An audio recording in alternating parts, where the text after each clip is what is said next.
السلام علیکم ناظرین، آپ دیکھ رہے ہیں پروگرام اعتراض ہے۔ میں ہوں عادل عباسی۔ الیکشن کمیشن کا فیصلہ آنے کے بعد پی ٹی آئی کو بہت سارے فرنٹس کے اوپر اس وقت مشکلات کا سامنا ہے۔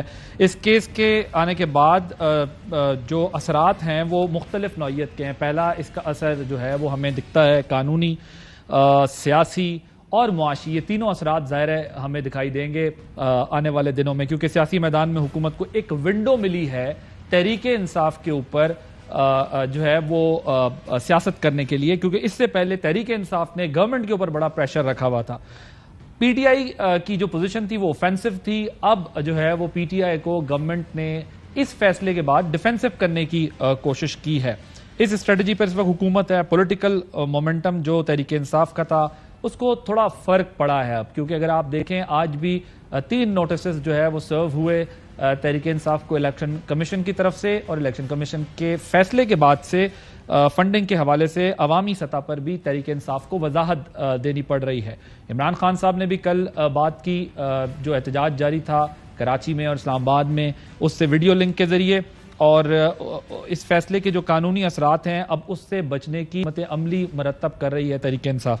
اس حوالے سے پی ٹی آئی کے چیئرمین عمران خان صاحب نے جو بات کی، پہلے آپ کو وہ سنواتے ہیں، ان کا کیا کہنا تھا۔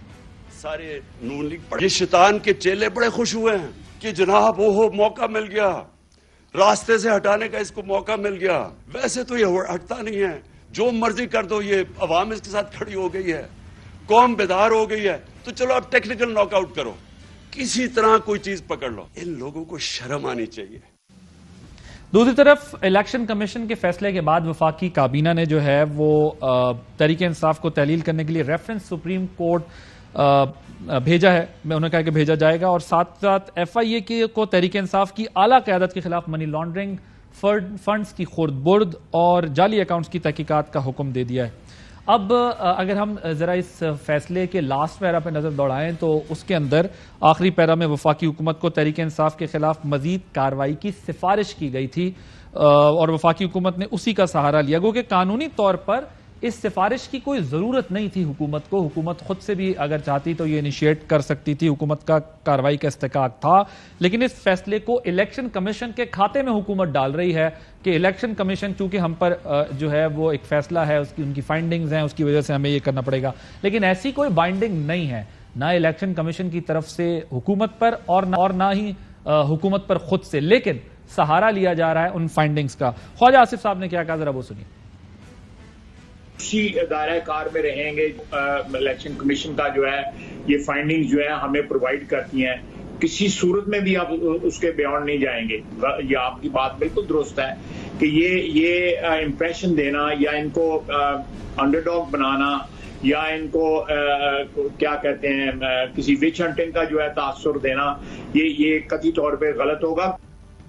اس کے علاوہ الیکشن کمیشن میں حکمراں اتحاد کی جانب سے جو ہے وہ توشہ خانہ کے تحائف چھپانے پر الیکشن کمیشن میں 62(1)F کے تحت نااہلی کا ریفرنس بھی دائر کیا گیا، اور جوابی کارروائی کے طور پر تحریک انصاف نے بھی الیکشن کمیشن اراکین کے خلاف سپریم جوڈیشل کونسل سے رجوع کرنے کا فیصلہ کیا ہے۔ حکومت اپنی کارروائی کو ون ون تصور کر رہی ہے اگر ان کے نقطہ نظر سے دیکھیں، اور پی ٹی آئی اور عمران خان کے خلاف سپریم کورٹ سے فیصلہ آتا ہے تو یہ اس کو بڑی کامیابی، اور اگر نہیں آتا تو بھی سمجھتے ہیں کہ ایک ماحول ایسا بنا لیا ہے کہ جس کے ذریعے تھوڑا سا پریشر میں لے سکے، اور ان کا جو اصل موقف ہے حکمراں اتحاد کا یا پی ایم ایل این کا اسپیشلی، وہ یہ ہے کہ نواز شریف صاحب کے کیس میں ان کو ریلیف دیا جائے، ان کے خلاف دیے گئے فیصلوں پہ جو اصول اپنائے گئے ان کو ریویو کیا جائے، اور یہی ان کی خواہش ہے کہ کسی طریقے سے انتخابات میں نواز شریف صاحب آ کے کیمپین کریں اور ان کو بھی کلیئرنس ملے اور پارٹی مہم کو لیڈ کریں۔ کیا تحریک انصاف کسی بھی صورت ایسا کوئی راستہ حکمران اتحاد کو دے گی کہ کوئی ایسی لیجسلیشن ہو یا کوئی ایسی سپیس دی جائے، بریدنگ سپیس دی جائے؟ اور تیسرا معاملہ ہے ہمارے سامنے اکنامک فرنٹ کا۔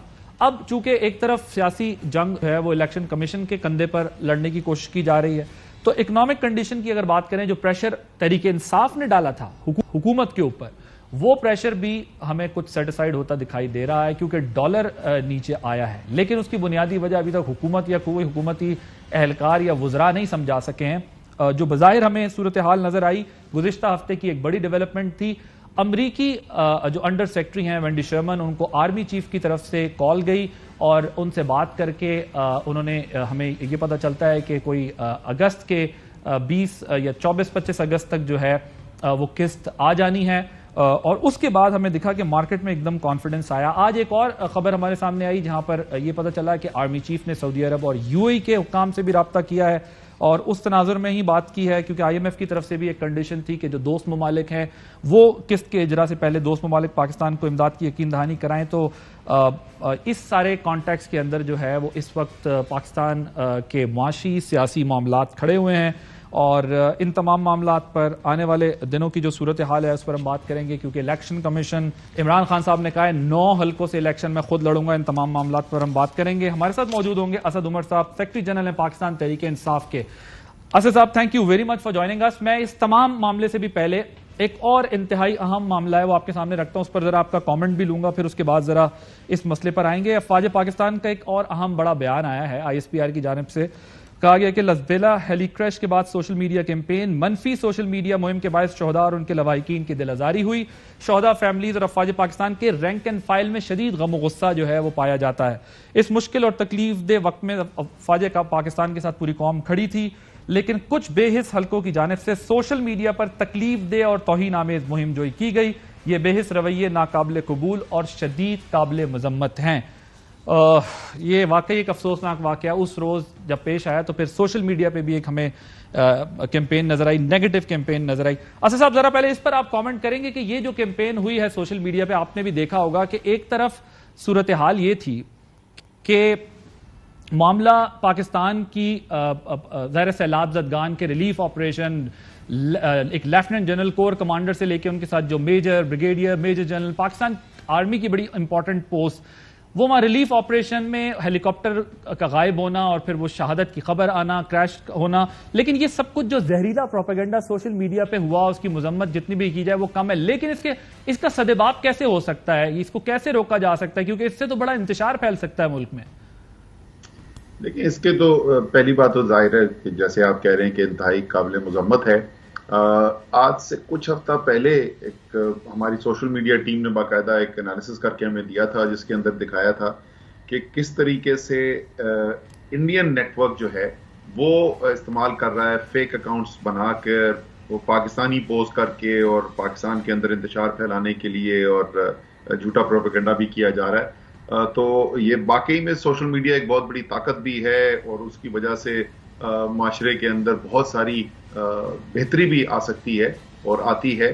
لیکن اس کے ساتھ ساتھ جس طریقے سے ہر چیز کے ساتھ ہوتا ہے اس کا غلط استعمال بھی ہو سکتا ہے، اور اس کے لیے تمام قوانین موجود ہیں. قانون کے اندر تمام قوانین موجود ہیں اس کے لیے اور ان قوانین کا استعمال بھی کیا جا سکتا ہے. لیکن انتہائی قابل مذمت، میں پہلے بھی جیسے بول چکا ہوں، جنرل سرفراز خاص طور پہ ان کے ساتھ میں نے ذاتی طور پر بھی کام کیا ہوا تھا، اور یہ واقعی میں کہ ایک ان کا جو جذبہ تھا، جو چیز میرے ذہن میں جب میں جنرل سرفراز کا نام میرے ذہن میں آتا ہے تو ایک ایسے شخص کا میرے ذہن میں خاکہ آتا ہے جو انتہائی دل سے بلوچستان کے لوگوں کی بہتری چاہتا تھا، اور آخری دن بھی انہوں نے وہی بلوچستان کے عوام جو ہیں وہ مشکل میں تھے اور انہی کی مشکل کو حل کرنے کے لیے، اس کی بہتری کے لیے وہ نکلے ہوئے تھے وہاں پہ اور شہید ہوئے. تو واقعی میں یہ قوم کے ہیروز ہیں. سر، یہ PTI کے آفیشیل اکاؤنٹ سے اس کی ایک وضاحت بھی دی گئی. ان اکاؤنٹ سے متعلق کچھ اکاؤنٹس ایسے تھے کہ جس کے اوپر بڑی PTI کے آفیشیل اکاؤنٹ سے وضاحت کی. کیا یہ یا PTI آفیشیل اکاؤنٹ ان کو فالو کرتا تھا، یا یہ PTI کے آفیشیل اکاؤنٹ سے یا PTI کے سوشل میڈیا سے کچھ تعلق تھا ان کا؟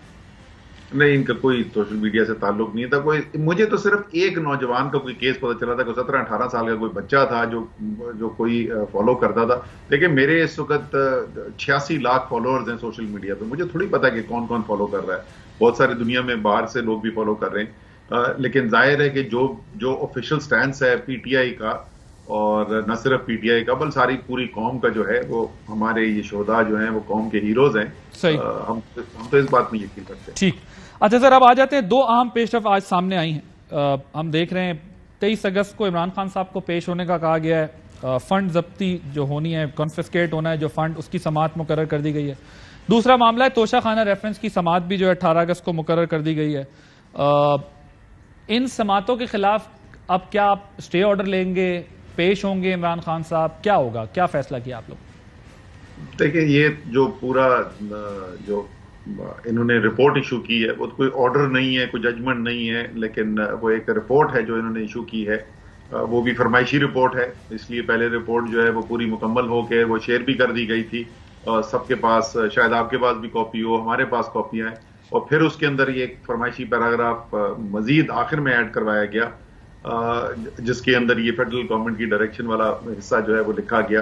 تو وہ تو سب کو نظر آ رہا ہے کہ یہ جو رپورٹ ہے وہ کس مقصد سے کی گئی ہے اور اس کا قانون سے کوئی تعلق نہیں ہے، دور دور تک تعلق نہیں ہے. اس کی آج بھی ہماری میٹنگز ہوئی ہیں لائرز کے ساتھ، اور انشاءاللہ عاشورہ کے بعد پہلا ورکنگ ڈے جو ہوگا اس پہ ریٹ جو ہے وہ ہائی کورٹ کے اندر جمع کرا دی جائے گی اس فیصلے کے خلاف.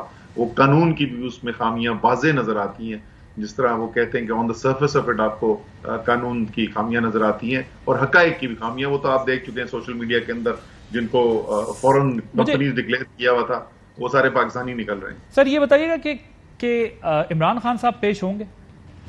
نہیں، عمران خان صاحب خود کیوں پیش ہوں گے؟ عمران خان صاحب پیش نہیں ہوں گے، ٹھیک ہے. اور جب آپ یہ کہتے ہیں کہ یہ لکھوائی گئی ہے، بنائی گئی ہے، بنوائی گئی ہے، تو کس نے لکھوائی ہے اور کس نے بنوائی ہے؟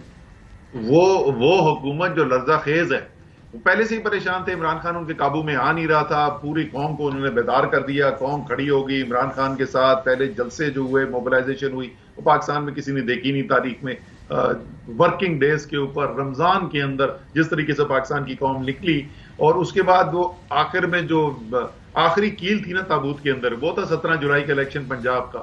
20 حلقوں کے الیکشن ہوئے اور شکست فاش ہوئی حکومت کو. سٹنگ حکومت زبردستی سے، جو کبھی الیکٹ ہی نہیں ہوئے تھے، وہ وزیر اعلیٰ بنے بیٹھے تھے، اس کے باوجود پورا مشینری کا استعمال کے باوجود شکست فاش ہوئی. اب بالکل یہ حواس باختہ جو ہے جس کو کہتے ہیں نا، اب ہاتھ پیر کھول گئے. یہ ڈیسپریٹ اٹیمپٹس ہو رہے ہیں کہ کس طریقے سے عمران خان کو قابو کیا جائے. آپ کہہ رہے ہیں یہ حکومت نے اپنی فرمائش پر بنوائی ہے اور تو کوئی ایسی بات نہیں؟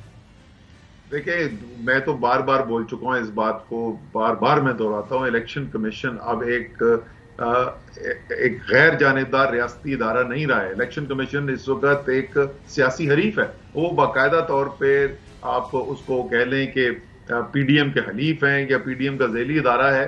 ان کے تو آپ ساری ججمنٹس آپ دیکھ لیں پچھلے 2-3 مہینے سے، تو دیکھیں تو ہو کیا رہا ہے. شاید کو 7 یا 8 اوپر تلے ججمنٹس آئی ہیں تحریک انصاف کے خلاف، اور ساری ججمنٹ تحریک انصاف کے خلاف آتی ہیں، اور ان ججمنٹ کے بعد پھر ہم جاتے ہیں کورٹ، اور کورٹ سے جا کے ہمیں وہ ریورس کرانے پڑتے ہیں. تو یہ کوئی ایک انوکھا واقعہ تو نہیں ہے، یہ تو تسلسل سے یہ کام چل رہا ہے. سر مگر مسئلہ یہ ہے کہ یہ ظاہر آپ ابھی توشہ خانہ ریفرنس کا فیصلہ بھی ہے، یہ سب چیزیں بھی آپ کے سامنے. ایک طرف آپ سپریم جوڈیشل کاؤنسل جائیں گے، اگر آپ کا فیصلہ پہلے آ گیا تو کیا کریں گے؟ میں ذرا آپ کے سامنے ایک سوال یہ رکھنا چاہتا ہوں کہ آپ لوگ، اب تو ظاہر آپ کا سٹانس بڑا کلیئر ہے الیکشن کمیشن کے بارے میں، رائے بڑی کلیئر ہے. پہلے آف دی ریکارڈ میں، اب آن دی ریکارڈ خان صاحب کہہ رہے ہیں گفتگو کے اندر کہ الیکشن کمشنر کا نام اسٹیبلشمنٹ نے جو ہے دیا. لیکن جب میرے ساتھ وزیرستان میں ایک انٹرویو کیا تھا میں نے عمران خان صاحب کا، جب میں نے ان سے یہ سوال پوچھا تھا، کیونکہ اس زمانے میں براڈ شیٹ کیس چل رہا تھا، اور اس میں میں نے پوچھا تھا کہ الیکشن کمیشن کے اوپر آپ کی طرف سے اپوزیشن اس دور کی یہ الزام لگاتی تھی کہ اسکروٹنی کمیٹیز کے اوپر دباؤ ہے کہ وہ فیصلہ نہ کریں. تو اس وقت خان صاحب نے کیا کہا تھا، پہلے ذرا میں وہ آپ کو سنوا. آج الیکشن کمیشن پہ ہمیں اعتماد ہے، کیونکہ یہ جو الیکشن کمیشن ہے ہم نے چوائس سے، یعنی ہمارا بھی انپٹ ہے، اپوزیشن اور گورنمنٹ کے مل کے کیا. پہلے تو ان کے اپنے تھے نا، اب ان کے سامنے سب رکھیں. اور میں اس لیے کہتا ہوں کہ یہ پبلک کے سامنے جانا چاہیے، لوگوں کے سامنے پتا چلے کہ ہماری یہ کیا کہہ رہے ہیں، کیا یہ یہودیوں نے دیا پیسہ، کیا یہ ہندوستان نے دیا، سب آ جائے گا سامنے. پچھلوں نے روکا کیسے تھا؟ پچھلے چیف الیکشن کمشنر نے اس کو روکنے میں کیسے کیا، یا اس کیس کو ڈریگ کرنے میں کیا رول پلے کیا؟ کہ ایک آدمی جو پی ٹی آئی کا دشمن ہے وہ آ کے کیس ہمارے اکاؤنٹس پروب کر رہا ہے، یہ تو ہو ہی نہیں سکتا. وہ پوز کر رہا ہے کہ جی میں پی ٹی آئی کا پرانا ممبر 10 8 9 سال پہلے ہوگا. وہ بدنیتی کے اوپر تھا، وہ مسئلہ سارا یہ تھا، اس میں ٹرسٹ ڈیفیسٹ تھا. تو آج ہم کہتے ہیں آ جائیں، سب کچھ سامنے، دودھ کا دودھ پانی کا پانی ہو چاہیے. جی ایک دم کیا ہوا، کیونکہ خان صاحب تو یہ بتا رہے تھے کہ وہ جو ہے وہ ہم دونوں نے مل کر ان کو کیا ہے، اور ان کا یہ خیال تھا کہ پہلے والے پہ ہمیں اعتماد نہیں تھا، ان پہ اعتماد ہے. یہ اعتماد کیسے کھو گیا؟ کیونکہ وہ تو خود اس کو تسلیم کرتے تھے، اور اب تو خان صاحب یہ بھی کہہ رہے ہیں کہ وہ ہمیں جو ہے وہ نیوٹرلز نے کہا کہ ان کو رکھ لیں، اور یہ سارا. اچھا، یہ انٹرویو کب کا تھا جب آپ یہ جو ابھی آپ نے پلے کیا؟ یہ تقریباً 1.5-2 سال پرانا ہے، جنوری. یہ 2 سال، یہ تقرری کے فوراً بعد یا چند ماہ بعد کا یہ ہوگا. یہ فوری طور پر نہیں ہوا عادل، یہ جو ہے یہ over a period of time ہوا ہے. مجھے ابھی تک یاد ہے پہلی دفعہ جب مجھے ایک دم سے لگا، میں نے کہا یہ کیسا الیکشن کمیشن ہے. ڈسکا کے الیکشن کے اوپر انہوں نے جو پریس ریلیز کی وہ کسی سیاسی پارٹی کی لکھی ہوئی پریس ریلیز سے مختلف نہیں، بالکل وہ ایک سیاسی بیان تھا. اچھا، وہاں پہ الزام یہ لگا کہ 20 پولنگ سٹیشن کے اندر پرابلم ہے، انہوں نے پورے کا پورا الیکشن دوبارہ کر دیا. اور اس کے بعد سے یہ تباتر سے ہوتا رہا، اور پچھلے 3-4 ماہ سے جو میں بتا رہا ہوں نا کہ جس طریقے سے انہوں نے جو رول پلے کیا وہ تو سب کے سامنے نا، اب تو کچھ بچا ہی کچھ نہیں ہے. عمران خان نے کیوں یہ اعتماد کا اظہار کیا؟ عمران خان جو ہے نا وہ اپنے بندے بٹھا کے کام کروانے والے انسان نہیں ہے. وہ اداروں کی غیر جانبدار ہونے میں یقین رکھتے ہیں، وہ چاہتے ہیں آزاد عدالتیں ہوں، وہ چاہتے ہیں آزاد ادارے ہوں، اور اس لیے انہوں نے ایک گڈ فیتھ کے اندر فیصلہ کیا. وہ فیصلہ بعد میں صحیح ثابت نہیں ہوا. وہ جو چوائس تھی جس کو سمجھا جا رہا تھا کہ وہ ایک غیر جانبدار طریقے سے الیکشن کمیشن کو چلائیں گے، انہوں نے تو ہمارے لیے تو نہیں چلانا تھا، وہ تو عمران خان کی صرف یہ توقع تھی کہ غیر جانبدار طریقے سے چلائیں گے. وہ صحیح ثابت نہیں ہوا. انسان سے سلیکشن کے اندر غلطیاں بھی ہو جاتی ہیں، لیکن سر یہ مجھے بتائیں کہ کیا یہ بات خان صاحب کو اس وقت بتانی چاہیے تھی نا جس وقت ان کو کسی نے کہا کہ آپ رکھ لیں؟ خان صاحب کو یہ جنگ کے بعد مکہ کیوں یاد آیا کہ یہ انہوں نے کہا تھا ہمیں رکھ لیں تو ہم نے رکھ لیا؟ یہ تو مجھے نہیں پتا کہ یہ کیا کانٹیکسٹ تھا کہ کس وقت انہوں نے کہا کہ رکھا جائے، لیکن آخر میں فیصلہ دیکھیں کر کیا رہے تھے عمران خان. میں وہی بول رہا ہوں، سے ثابت کیا ہوتا ہے؟ ثابت صرف یہ ہوتا ہے کہ عمران خان نے ان اہم اداروں کے اوپر اپنے بندے اپوائنٹ کرنے کی کوشش نہیں کی. وہ نہیں چاہتے تھے کہ اس الیکشن کمیشن کو اپنی مرضی کے ساتھ استعمال کریں، ورنہ تو کوئی ایسا آدمی ہوتا نا جس کو جو ذاتی ان کے اعتماد کا آدمی ہوتا جس کو وہ وہاں پہ تعیناتی کرتے. انہوں نے تو فیڈ بیک لی اور فیڈ بیک کی بنیاد کے اوپر جو نام آیا کہ یہ نام. لیکن میں اسد صاحب یہ نہیں سمجھ سکا، ان کا نام تو اپوزیشن نے بھی انکار کر دیا تھا، آپ لوگوں کی طرف سے بھی غالباً شاید بابر یعقوب صاحب کا نام تھا، ان کا اپوزیشن نے بھی انکار کر دیا تھا، آپ لوگوں نے بھی انکار کر دیا تھا، پھر عمران خان صاحب نے خود یہ نام جو ہے وہ تجویز کیا تھا. اب خان صاحب کل انٹرویو میں بتا رہے تھے، انہوں نے انٹرویو میں بتایا کہ جی مجھے جو ہے وہ کہا گیا، اور آج بلکہ پی ایم ایل این کے وہ رہنما ملک احمد خان صاحب انہوں نے کہا کہ آپ نام لے دیں، آپ یہ کیوں کہہ رہے ہیں کہ آپ کو جو ہے وہ، ذرا میں آپ کو سنواتا ہوں، سنوائیے گا. آپ نے کہا جی کہ مجھے نیوٹرلز نے یہ گارنٹی دی تھی، نیوٹرلز نے یہ گارنٹی دی تھی کہ چیف الیکشن کمشنر نیوٹرل رہیں گے. تو قبلہ میں آپ سے سوال کرتا ہوں، پلیز نیم دا نیوٹرل، نام لے اگر ضرورت ہے تو. آپ کو یہ بات جنرل باجوہ نے کہی، چیف آف آرمی سٹاف نے؟ اگر کہی تو please have some audacity, have some courage. بنتے تو آپ بہت بڑے اپنے لیے کہ میں بڑا فائٹر آدمی ہوں. تو سر وہ کہتے ہیں کہ آپ نام لے دیں اگر آپ اس طرح نہ کریں. احمد سے بولو وہ خدا کا خوف کرے. اگر وہ چاہتا ہے کہ عمران خان کی بہادری پہ کسی کو پاکستان میں شک ہے نا، تو یار خدا کا واسطہ کوئی اور الزام ڈھونڈے کہ گل اس پہ آ گئی ہے تو پھر ہار ہی مان رہی ہے. خدا کا خوف کرے. عمران خان کی بہادری کا اس سے کوئی تعلق نہیں ہے. اگر عمران خان جو ہے وہ دنیا کی سب سے بڑی سپر پاور کو ٹیک آن کر سکتا ہے اصول کی بنیاد پہ، یہ نہیں کہ کوئی دشمنی کی بنیاد پہ، اصول کی بنیاد پہ، تو یہ تو آپ بھول جائیں کہ عمران خان میں یہ اوڈیسٹی ہے کہ نہیں ہے. ملک احمد کے کہنے پہ نہیں کہیں گے، انہوں نے نام بتانا ہوگا تو بتا دیں گے. لیکن یہ سینٹرل ایشو کیسے ہو گیا؟ مجھے تو ذرا یہ سمجھائیں نا کہ یہ سینٹرل ایشو کیسے ہے کہ نام کس نے سجیسٹ کیا تھا، یہ نہیں کیا تھا. سوال بڑا سادہ سا ہے، کیا الیکشن کمیشن آف پاکستان آج جو فیصلے کر رہا ہے وہ آئین اور قانون کے مطابق ہیں؟ کیا الیکشن کمیشن آف پاکستان ایک غیر جانبدار ادارے کے طور پر کام کر رہا ہے؟ یہ نہیں کر رہا. میں تو آپ کو سامنے آپ کے ایک فیکٹ رکھ رہا ہوں کہ تواتر سے ہر فیصلہ ان کا ہمارے خلاف آتا ہے اور تواتر سے ہر فیصلہ ان کا کورٹ اوور ٹرن کر دیتا ہے. میں تو آپ کے سامنے یہ ٹھوس ثبوت رکھ رہا ہوں. اس سے کیا فرق پڑتا ہے کہ کس نے نام سجیسٹ کیا تھا کہ کس نے نہیں سجیسٹ کیا تھا؟ سر یہ ٹھیک ہے، لیکن اب مسئلہ یہی ہے نا کہ جب جانبداری کی بات کرتے ہیں آپ اور پھر آپ یہ کہتے ہیں کہ یہ ہم نے نہیں رکھا، ہمیں نام دیا گیا تھا، اور پھر دونوں طرف سے پہلے نام نہیں تھا، اچانک خان صاحب نے نام دیا تھا، تو اوبویسلی پھر ایک سوال تو یہ سامنے اٹھتا ہے کہ یہ آپ نے اس وقت کیوں نہیں بتایا، آج کیوں بتا رہے ہیں، کیا وجوہات تھی؟ یار آپ یہ 3 دفعہ بھی سوال پوچھیں گے، 5 دفعہ بھی پوچھیں گے تو میں جواب وہی دوں گا نا. سوال آپ نے پوچھ لیا، جواب آ گیا. لیکن میرا سوال یہ ہے کہ اپوزیشن تو پابند نہیں ہوتی. آپ بار بار کہہ رہے ہیں کہ عمران خان نے نام دیا تھا، اپوزیشن ریجیکٹ کر دی تھی. اگر اپوزیشن نے ریجیکٹ کیا تھا تو نام فائنلائز کیسے ہوا؟ تو سر اب 18 تاریخ کو اسی الیکشن کمیشن نے سماعت کرنی ہے. میرے سوال کا تو جواب میں آپ کے سوال کا جواب دوں گا, پہلے مجھے میرے سوال کا تو جواب دے دیں. کیا کہ میں نے کہا اسی کے سامنے اب 18 کو پیش ہونا ہے, اسی الیکشن کمیشن کے سامنے. میں آپ کو پہلے بتا چکا, دیکھیں الیکشن کمیشن کے سامنے تو ہم پیش ہوتے ہیں, ہم ہر دفعہ پیش ہوتے ہیں. ہم ببانگے دول کہہ رہے ہیں کہ یہ الیکشن کمیشن جو ہے یہ جانبدار ہے, یہ پی ڈی ایم کا حلیف ہے, یہ سیاسی جماعت ہے, یہ ایک ریاستی ادارہ نہیں ہے. لیکن قانون کا تقاضا ہم پھر بھی پورا کریں گے, پھر جائیں گے, پھر انہوں نے ہمارے خلاف ہی بات کرنی ہے جیسے پہلے کرتے رہے, ہمارے خلاف ہی ہوتی ہے. اچھا یہ بھی تو ہو سکتا ہے کبھی کبھی غلطی سے تو تحریک انصاف صحیح ہو سکتی ہے نا, نہیں تمام فیصلے تحریک انصاف کے خلاف آتے ہیں, اور غلطی سے کبھی یہ بھی صحیح ہو سکتے ہیں. ان کے تمام فیصلے جو ہیں وہ کورٹ جو ہیں اوور ٹرن کر دیتے ہیں. سر میری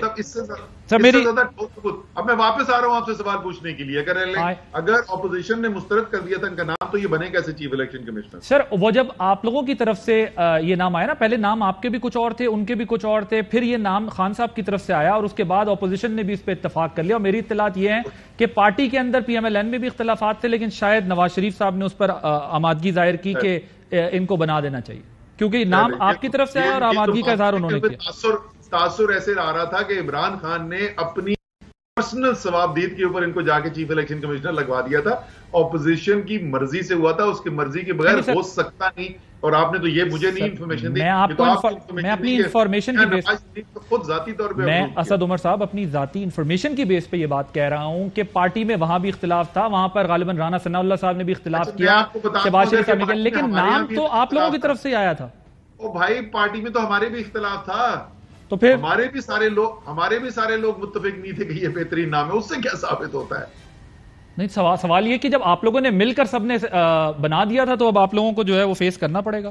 آپ لوگوں کی جمہوریت کے فیصلے پھر اسی طرح کے ہوتے نا, ایک کہتے ہیں نیب چیئرمین ہم نے لگا دیا وہی ہمارے گلے پڑ گیا. ادھر آپ لوگوں نے انسٹیٹیوشنز کا مسئلہ یہ ہے کہ آپ لوگ اگر کنسنسس سے بھی کوئی نام لگائیں تو بعد میں کنٹروورشل ہی ہو جاتے ہیں. بھائی میں تو آپ کو میں نے آپ کو 3 دفعہ ایک بات بولی ہے, اگر میں غلط کہہ رہا ہوں تو بتا دیں. اگر پچھلے 3 مہینے 4 مہینے کے اندر پرانا چھوڑ دیں, ریکارڈ چھوڑ دیں, چلے ہم پرانی ہسٹری میں نہیں جاتے, پچھلے 4 مہینے اٹھا دیں. اگر میں یہ غلط کہہ رہا ہوں کہ سارے فیصلے, مطلب آپ اس طریقے, میں مثال آپ کو ایک اور دے دیتا ہوں تاکہ عوام جو سن رہی ہے ان کو پتا چلے کہ بائس کی انتہا کہاں پہنچی ہوئی ہے. الیکشن کے ریٹرننگ آفیسرز نے پنجاب کے بائی الیکشن میں یہ کہنا شروع کیا ہمارے کینڈیڈیٹس کو کہ جناب پولنگ ایجنٹ جو ہے صرف ہلکے سے لگ سکتا ہے. اب یہ کسی قانون میں نہیں لکھا, پاکستان کے کسی الیکشن کی ہسٹری میں نہیں ہوا, کہیں پہ ہی نہیں لکھا ہوا. تو ہم نے کہا کہ اچھا جی الیکشن کمیشن جاتے ہیں اور کمیشن جا کے ہم یہ پٹیشن میں ڈال دیں. اب بابر اعوان صاحب کھڑے ہوئے یہ آرگیو کرنے کے لیے, تو آگے سے کمیشن والے سوال یہ پوچھتے ہیں کہ بابر اعوان صاحب یہ تو قانون واضح ہے, آپ کو یہ پوچھنے کی ضرورت کیا ہے؟ تو بابر اعوان صاحب نے کہا کہ جی اچھی بات جو ہے دہرا دینا بھی اس میں کوئی حرج نہیں ہوتا. انہوں نے کہا کوئی پرابلم نہیں, ہم اس کو شام کو اپنی ریٹن ججمنٹ میں لکھ دیں گے. ریٹن ججمنٹ میں اٹھا کے لکھ دیا کہ ہاں صرف ہلکے سے ہو سکتا ہے. قانون ایجاد کر دیا, صرف 2 گھنٹے لگے ہائی کورٹ کے اندر اس کو اڑنے کے لیے. میں آپ کو 6 اور ایسی مثالیں دے سکتا ہوں. ٹھیک ہے, چلے ایک بریک لیتے ہیں, بریک کے بعد جب واپس آئیں گے تو کچھ اور معاملات بھی ہیں جن پر بات کریں گے after this break. Welcome back. Asad Umar صاحب, اب ظاہر ہے سوال وہی میرا آپ کے سامنے ہے, لیکن ظاہر ہے ایشوز ہمارے ہاں اس طرح کے تبدیل ہوتے رہتے ہیں, چہرے بدلتے رہتے ہیں, مسائل وہی رہتے ہیں. کیونکہ دیکھیں اداروں کے اوپر یہ بحث تھی نا ساری کہ آپ کی بھی جب گورنمنٹ آئی آپ نے یہ کرنا تھا کہ اداروں کو بہتر کرنا تھا.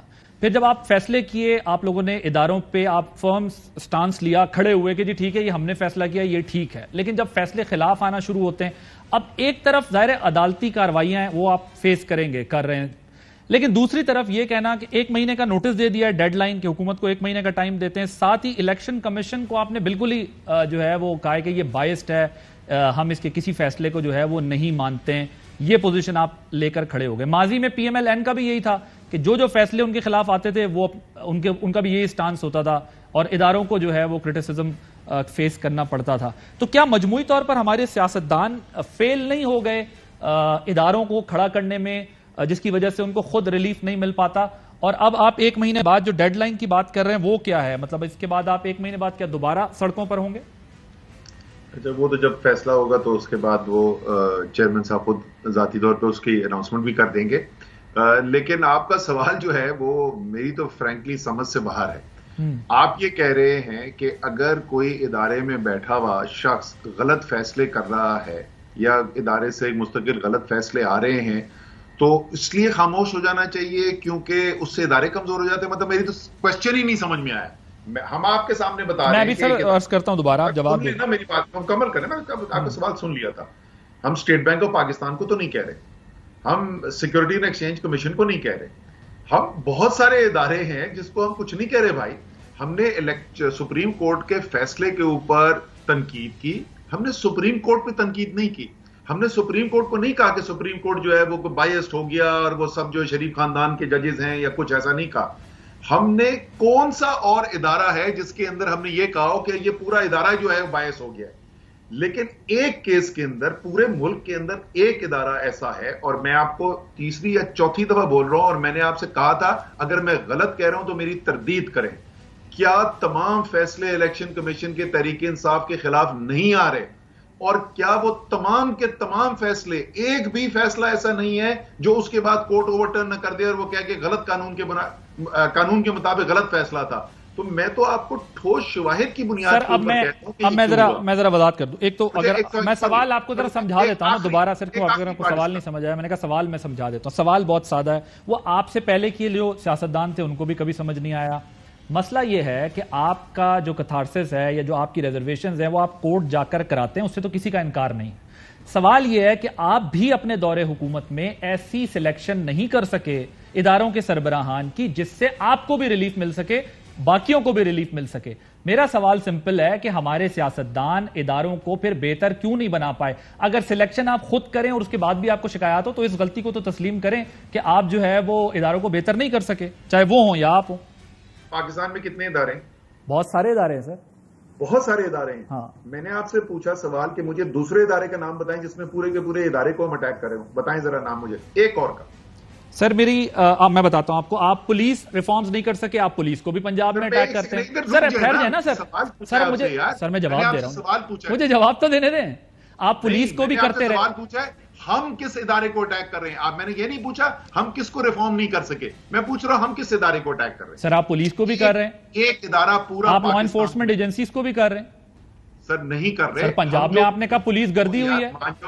بھائی ہم نے کب کہا کہ پنجاب پولیس جو ہے وہ ساری پولیس شریف خاندان کی ہو گئی ہے؟ ہم نے کہا ہے کہ سر آپ پارلیمنٹ کو اٹیک کرتے رہے ماضی میں. جی پارلیمنٹ پہ اٹیک کرتے رہے آپ. کیا آپ نے پارلیمنٹ پہ کیا اٹیک کیا؟ سر پارلیمنٹ پہ کیا اٹیک نہیں کیا. کیا اٹیک کیا؟ سر آپ کو نہیں پتا کہ یہاں پر پارلیمنٹ اور سپریم کورٹ کے اوپر جو ہے وہ کپڑے ٹانگے گئے؟ آپ کو نہیں پتا کہ اس پارلیمنٹ کو جو ہے ربڑ اسٹیمپ پارلیمنٹ کہا گیا؟ سر ایسے نہ کریں نا اسد عمر صاحب, آپ اگر مجھ پہ نہیں آپ ایسے نہ کریں نا سر. آپ پولیس کو بھی کہتے رہے پولیس ریفارمز نہیں کی, لیکن آپ نے پولیس کو بھی کہا کہ جی پولیس گردی ہوتی ہے. آپ دیکھیں میں اگین آبجیکٹو فوکس کر رہا ہوں, میں یہ کہہ رہا ہوں کہ ہماری بالکل بھی نہیں کر رہے, آپ بالکل بھی آبجیکٹو نہیں کر رہے. آپ کپڑے ٹانگے گئے, آپ 8 سال پرانی بات کے اوپر آ گئے, تو وہ بھی ایک جھوٹا الزام. بٹ اینی وے آپ کیری آن. سر تاریخ ہے نا, سب کو آپ تاریخ سے یاد رکھتے ہیں نا, آپ پچھلی جماعتوں کو بھی تاریخ سے یاد رکھتے ہیں نا. سر بھائی عادل, آپ کو آبجیکٹو ہونے کی ضرورت نہیں ہے, آپ اپنا نظریہ رکھ سکتے ہیں, آپ بولیں اپنے نظریے کے مطابق بولیں. میں دونوں صورتوں میں بول سکتا ہوں سر, آبجیکٹو ہو کے بھی بات کر سکتا ہوں اور آئیڈیالوجی پہ بھی بات کی جا سکتی ہے. ماضی میں بھی آپ انسٹیٹیوشنز پہ کرتے رہیں, جب آپ آئیں دیکھیں ایسا تو نہیں ہے نا کہ آپ کہیں کہ ہم نے صرف الیکشن کمیشن کو کہا ہے باقی کسی کو کچھ نہیں کہا. بھائی اب مکمل ہو گیا آپ کا؟ سر بالکل ہو گیا. اب ہو گیا مکمل؟ جی بالکل ہو گیا. ہماری حکومت بنی تھی 3 سال پہلے, 3.5 سال پہلے. اس 3.5 سال کے اندر کون سا ادارہ ہے جس کو ہم نے کوئی اپوائنٹ کیا ہے جہاں ہم کہہ رہے ہیں کہ مجموعی طور پہ وہ ادارہ جو ہے بائیسڈ ہے؟ پورے پاکستان میں ایک صرف ادارہ ہے, الیکشن کمیشن آف پاکستان. ہماری 8.5 بلکہ تقریباً 9 سال ہو گئی ہے حکومت خیبر پختونخوا میں. ہم نے کب کہا کہ خیبر پختونخوا کے کسی ادارے کو ہم نے مکمل طور پہ اس طریقے سے کیا ہو؟ 9 سال وہاں پر, 3.5 سال 4.5 سال یہاں پر, جو ایک ادارہ جو بحیثیت مجموعی انفرادی پرفارمنس دنیا کے ہر ملک میں اچھی اور بری ہوتی ہے. کیا آپ مجھے بتا رہے ہیں کہ ایف بی آئی کے اندر خراب ایجنٹس نہیں ہوتے, سی آئی اے کے اندر خراب ایجنٹس نہیں ہوتے, یو ایس پولیس ڈپارٹمنٹ کے افسروں کو قانون سے سزا نہیں ہوئی بھی؟ انفرادی طور پر لوگ ہر جگہ خراب ہو سکتے ہیں اور ہوتے ہیں. پاکستان میں بھی پولیس کے اندر انفرادی طور پہ خراب لوگ ہیں. لیکن آپ مجھے ایک بیان نکال کے بتا دیں کہ جہاں عمران خان نے یا تحریک انصاف نے یہ کہا ہو اپنی حکومت جانے کے بعد کہ پوری کی پوری پولیس جو ہے وہی جو ہے وہ بائیسڈ ہے اور وہ پی ڈی ایم کا حصہ ہے. صرف ایک ادارہ ہے, اور اس ادارے کو ہم اس لیے کہہ رہے ہیں 5ویں دفعہ عادل, کیونکہ ہم آپ کو ٹھوس شواہد دے رہے ہیں جس کی بنیاد پہ ہم یہ الزام لگا رہے ہیں. ہم زبانی جمع خرچ نہیں کر رہے ہیں، ہم حقائق کی بنیاد پہ یہ کہہ رہے ہیں. ٹھیک، چلیں یہ اس ادارے سے آپ کے تحفظات ہیں اپنی جگہ پر، لیکن بات یہ ہے کہ ریفارمز تو نہیں ہوئی پولیس میں، لیکن آپ اگر آج اس کو نہیں کہہ رہے، لیکن آپ ماضی میں کئی بیانات ہیں جس میں آپ نے کہا کہ یہ پوری کی پوری پولیس جو ہے یہ پچھلی جو 2 سیاسی جماعتیں ہیں ان کی ملازم ہے، یہ پوری کی پوری پولیس جو ہے پولیس گردی کرتی ہے، یہ ان کے گلو بٹ، یہ سب کچھ کہتے ہیں. آپ کا بیان ہوگا، یہ میرا بیان تو کبھی نہیں ہے. سر نکال لینا. اچھا سر یہ بتائیں سر، پچھلے میں 10.5 سال سے سیاست میں، مجھے ایک دفعہ سر بیان نکال کے دکھا دے. اور دوسری پولیس ریفارم کے اوپر آ جائیں کہ ادارے ان کے ماتحت ہیں. خیبر پختونخوا کے اندر جو پولیس ریفارمز کی گئیں، پرویز خٹک صاحب کا زمانہ تھا جو پہلی ہماری ٹرم تھی، سارے پاکستان نے اس کی تعریف کی. میرے بھائی، پنجاب کے اندر اس لیول کی پولیس ریفارم نہیں ہو سکی، یہ میں آپ کے سامنے مانتا ہوں. وجہ یہ ہے کہ ہر کام ہمیشہ اچھا نہیں کیا جا سکتا. ہم صرف سچ بولنے والے لوگ ہیں، اس لیے میں آپ کے سامنے جو کام اچھا نہیں ہوا، جو ہم خواہش تھی نہیں کر سکے، میں اس کو بھی ایڈمٹ کر رہا ہوں. سر نہ پٹوار خانہ ٹھیک ہوا، نہ پولیس ٹھیک ہوئی، نہ پٹوار خانہ ٹھیک ہوا، نہ پولیس ٹھیک ہوئی. میں آپ کو گنانا شروع کر دوں کیا ٹھیک ہوا؟ سر کوئی نہ کوئی. جی اچھا سر، میرا خیال ہے یہ بحث بڑی لمبی ہو جائے گی، لیکن چونکہ آپ نے ایک سوال رکھا تھا میرے سامنے، اس کا جواب دینا میرے لیے بھی لازمی تھا. لیکن اب سوال آپ نے نہیں رکھا تھا، میں نے نہیں رکھا تھا، سوال آپ نے رکھا تھا. ایک سوال آپ نے بھی رکھا تھا نا کہ ہم نے ان کے علاوہ کس کو برا بھلا کہا، اس کا میں نے جواب آپ کو دیا تھا. اسد عمر صاحب مجھے یہ بتائیے گا کہ یہ جو اب آپ ڈیٹ دے رہے ہیں کہ 1 مہینے کی ڈیڈ لائن ہے، اطلاعات یہ ہیں کہ چیف الیکشن کمشنر استعفیٰ نہیں دے رہے، آپ ان کا استعفیٰ مانگ رہے ہیں. اگر وہ استعفیٰ نہیں دیں گے تو کیا ہوگا؟ ایک دوسری چیز یہ ہے کہ اگر ویسے وہ دے بھی دیں تو پھر آپ لوگ کیا مل کے کریں گے، کیا کریں گے چیف الیکشن کمشنر والا معاملہ؟ دوسری بات یہ کہ جو 1 مہینے کی کون سی ڈیڈ لائن مجھے نہیں پتا. آج فواد چودھری صاحب نے جو پریس کانفرنس میں کہا ہے کہ اسمبلیاں تحلیل کریں ورنہ 1 مہینے کی ڈیڈ لائن دیتے ہیں. پتہ نہیں کس بنیاد پہ فواد چودھری نے کہا. میں تو کسی میٹنگ میں نہیں بیٹھا جہاں پہ ایسا کوئی فیصلہ ہوا. اگر آپ کی پارٹی میں کنسنسس نہیں ہے، میں اس کا کیا جواب دے سکتا ہوں؟ چلیں نہیں بتا سکتا نا. بہترین ہے، آپ نے کہا کہ مجھے نہیں پتا. میں کسی میٹنگ میں نہیں بیٹھا جہاں پر یہ فیصلہ ہوا ہو کہ 30 دن کی ڈیڈ لائن دی جا رہی ہے. اوکے سر، اب یہ بتائیے گا، وہ اطلاعات یہ ہیں کہ چیف الیکشن کمشنر استعفیٰ نہیں دیں گے، آپ لوگوں کا کیا سٹانس ہوگا، کیا کریں گے آپ؟ سر جو وہ استعفیٰ نہیں دیں گے تو پھر ہم حکمت عملی بھی آ کر لے کر آ جائیں گے. ہو سکتا ہے جوڈیشل ریفرنس کے ذریعے کیا جائے، وہ ایک سے زیادہ طریقہ کار ہو سکتا ہے. پہلے اس سٹیج تک تو پہنچیں. اچھا خان صاحب 9 حلقوں سے الیکشن لڑیں گے؟ جی آج کا فیصلہ، یہ فیصلہ آج ہوا تھا کہ یہ جو 9 کے 9 حلقے ہیں، اس کا بھی میں بتا دوں آپ کو کہ ہم چیلنج کر رہے ہیں. پٹیشن فائل ہو رہی ہے جو ہم نے پہلے جمع کرا دی تھی، اب وہ ایکسیپٹ ہو گئی ہے. اس کی ہیئرنگ جو ہے وہ شروع ہونے والی ہے عاشورے کے بعد، شاید اس کی پہلے دن ہیئرنگ ہے. اور اس کے اندر ہم نے یہ چیلنج کیا ہے کہ کسی قانون کے اندر گنجائش نہیں ہے کہ جہاں پر ایک ساتھ تمام پارٹی نے استعفے دیے ہوں، اسپیکر قاسم سوری نے ان کو باقاعدہ گزٹ نوٹیفیکیشن کی ان استعفوں کی، اور آپ ان میں سے صرف 11 لوگوں کو اٹھائیں اور آپ بولے ہم نے ان کے استعفے قبول کر لیے، تو یہ بالکل غلط ہوا ہے. تمام کے تمام استعفے ایک ساتھ پروسیس ہونے چاہیے.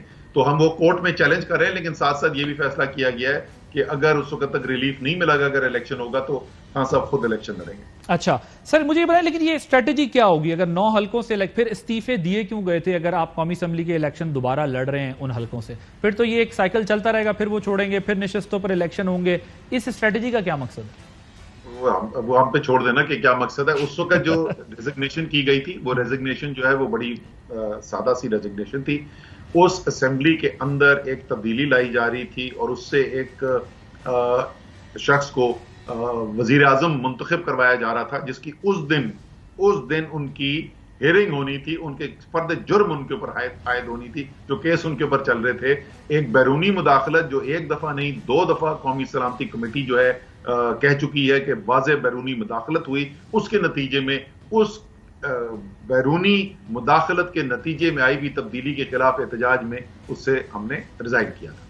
سر وہ آج امریکی سفیر ملے ہیں چیف منسٹر کے پی کے سے، ان کی ملاقات ہوئی ہے، کو کہتے ہیں شاید کوئی گاڑیاں شاڑیاں بھی دی ہیں.